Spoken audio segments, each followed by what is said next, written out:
looking to start a business, there's a lot of information that we can share to help others in their quest. This week's topic, is a lesson that I've learned the hard way before. And it's also a lesson that kind of came up again this week with a book that I'm actually reading right now. And it's basically along the premise of nobody is coming to save you. Now, I know at first that sounds very bad and it sounds almost like depressing, but there is some good that comes out of this. So where did I get this concept from?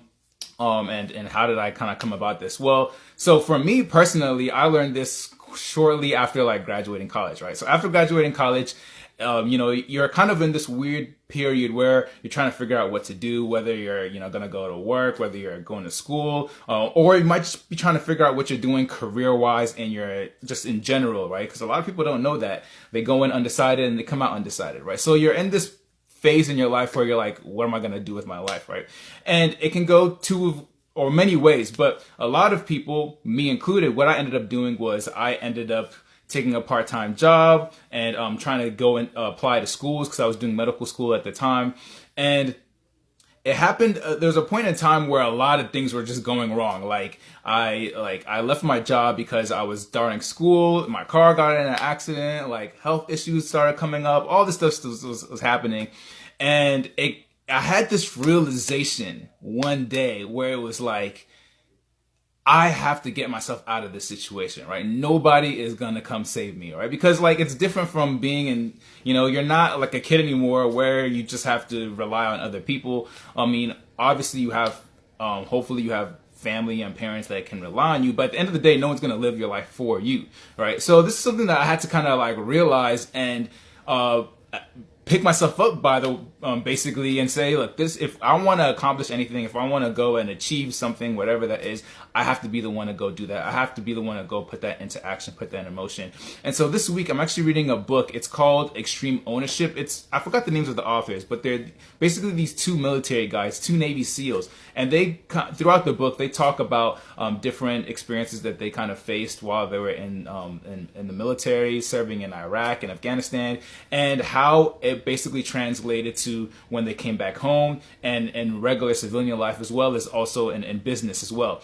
And the book basically is like a leadership book, and it teaches you how it's super important to take ownership of your life and whatever you're doing, and if you're a leader, take ownership of your organization, of your team, of your mission, of your business, whatever it is. That's number one when it comes to people who are successful leaders, business owners, and etc. They take ownership for what happens, both the good things and the bad things. Now, the reason why this is so important, this is so helpful, is because if you don't do this, you live more of a victimized life, right? Where you think things just happen to you instead of happening for you. Now, don't get me wrong, things can happen to you. Life can just slap you in the face and, it's hella depressing.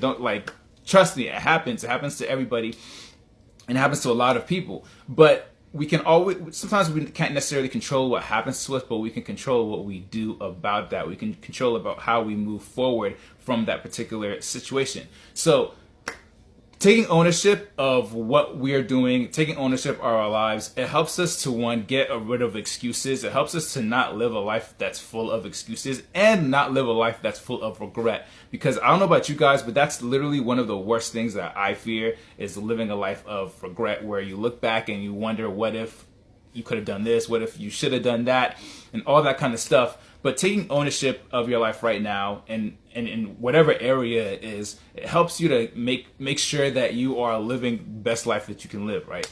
And it also empowers you. It also empowers you because it gives you that sense of control, which is something that we're all striving to have, is striving to feel. And if we don't feel like we're in control and things are just kind of spiraling out of nowhere and you don't really have any say in what's going on, it really can be a tough hit, both mentally and physically. That's how people end up with depression and all that kind of stuff. And I mean, with depression, there's a lot more other things going on, but it can be kind of like the tipping point, the first domino that kind of leads to this cascade of events. So taking ownership of your life and what's going on helps you to basically empower yourself to say, look, although the situation is bad, although I don't like where I'm at right now, Just because where you're at right now does not define where you're going to go, doesn't define your future, doesn't define who you're going to be. It doesn't define any of that. You control that. You have control over that right now, this moment. So by taking ownership of that and realizing that whatever situation you're in, you yourself can pick yourself out of that,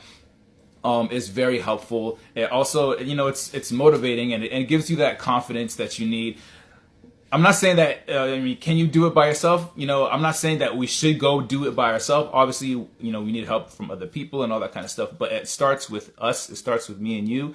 And it starts with that decision. That's really all it is. The decision to take ownership of whatever the heck is going on right now, and realize that although a situation might be bad right now, we have the power to change it and become who we want, and to have what we want, and to do what we want, as long as we take action towards that and own our failures and everything up to that point. So that's all I'm speaking. That's all I'm really going to share this week, guys. Short, sweet, to the point. So my tip for you guys as you go on in the weekend and the rest of this week is to take ownership of everything, right? Now, I know it's a big pill to swallow. It does take a little of ego and pride moving aside, and it's not like the easiest thing. It's at least one of those things that it's like easier said than done. But I'm telling you, it really does help. It really will help you realizing what's going on and understanding that you can't control everything. And there's some things that you can't control, but you can control how you move forward. You can control how you think about it, and you can take ownership of that and use that self-empowerment to move forward to get you to where you want to go. All right, guys. So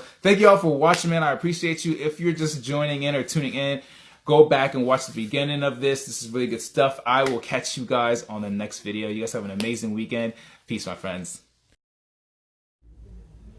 Was this video helpful?